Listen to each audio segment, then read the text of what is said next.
Europe 1, les carnets du monde. Avec Sophie Larmoyer, et on prend maintenant la direction de la Birmanie, à Rangoon, la capitale où a eu lieu toute la semaine un festival de cinéma plutôt étonnant. C'est le festival Memory qui se termine dimanche, une initiative franco-birmane dont Catherine Deneuve est la marraine et qui permet de faire découvrir aux Birmans les classiques du cinéma.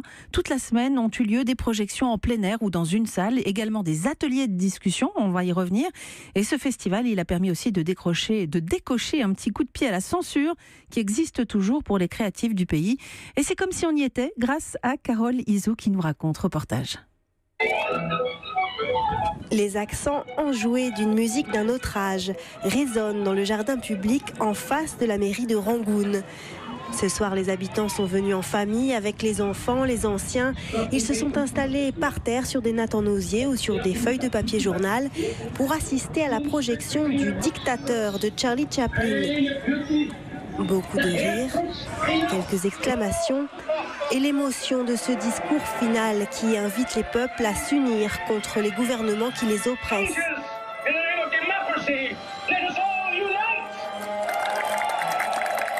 Certains dans le public pleurent. Pour beaucoup, c'est la première fois qu'ils sont exposés à un film aussi politique. La plupart des gens sont venus parce qu'ils avaient déjà entendu parler de Charlie Chaplin. Ils savaient que c'était une comédie. Mais petit à petit, on a commencé à comprendre à quel point le film était politique. Surtout au moment du discours final. Et là, tout le monde était très ému, très enthousiaste. Avec mes amis, on s'est mis à applaudir. Une telle scène aurait été inimaginable il y a seulement quelques années.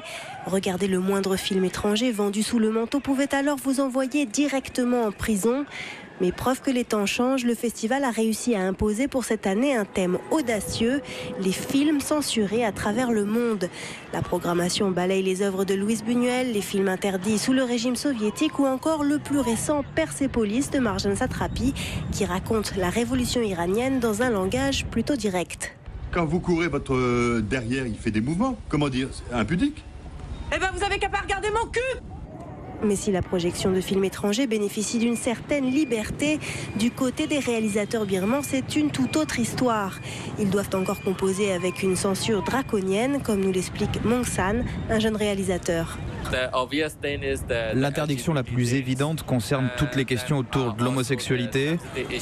Tout ce qui concerne les militaires est aussi très sensible. Certains aspects de la politique aussi. Fumer ou boire est interdit à l'écran. Et surtout, vous ne pouvez pas montrer un moine qui se comporte mal, qui a une petite amie ou qui fume ou qui fait n'importe quoi de contraire à la morale. Quant aux scènes de sexe ou de nudité, là n'y comptez pas. On ne peut même pas s'embrasser à l'écran.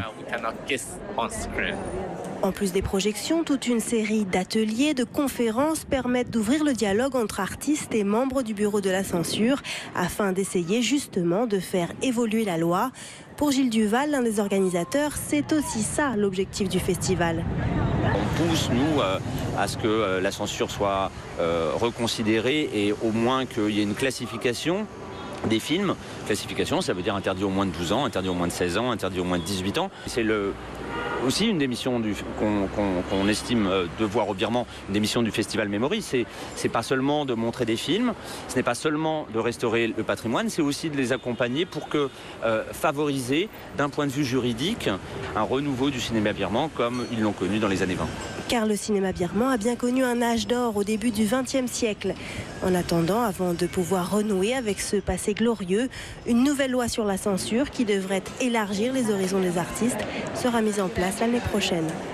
À Rangoon, Carole Izou, Europe 1. Retour dans le studio d'Europe 1 et nous sommes en ligne avec Carole Izou à Rangoon. Bonsoir Carole. Bonsoir Sophie. Alors, ce choix du thème des films interdits, il est vraiment surprenant, hein.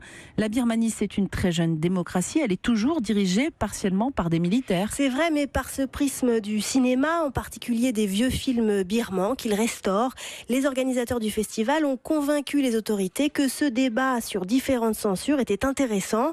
Dans les ateliers de discussion, il y avait d'ailleurs à la fois des cinéastes, des juristes et même le chef du bureau de la censure birmane.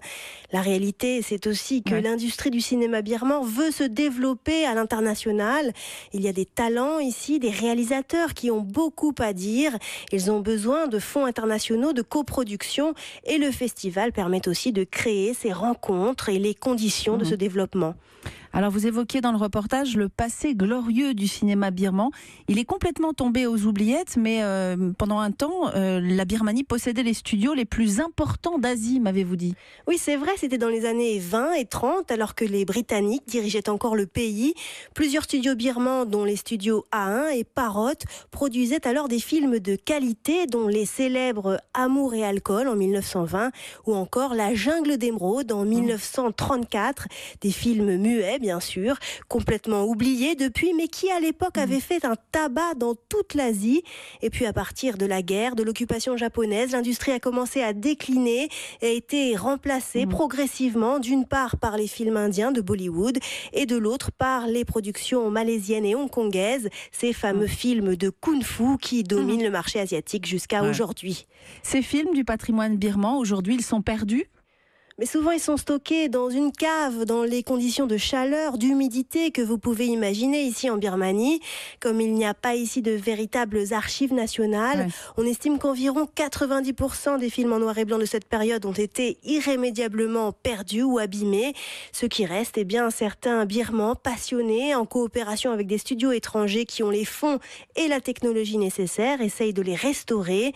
C'est un procédé long, coûteux, environ 80 000 € pour un film d'1 heure et demie. Il n'y a aucune aide de l'État, tout repose sur des donateurs privés parce qu'évidemment, pour l'instant, le pays a d'autres priorités sur le plan économique. Bien sûr. Merci beaucoup, en tout cas, Carole, de nous avoir permis d'être des petites souris à ce festival Memory, festival franco-birman à Rangoon, qui a lieu jusqu'à dimanche. À très bientôt dans les carnets, Carole. Merci Sophie, à bientôt.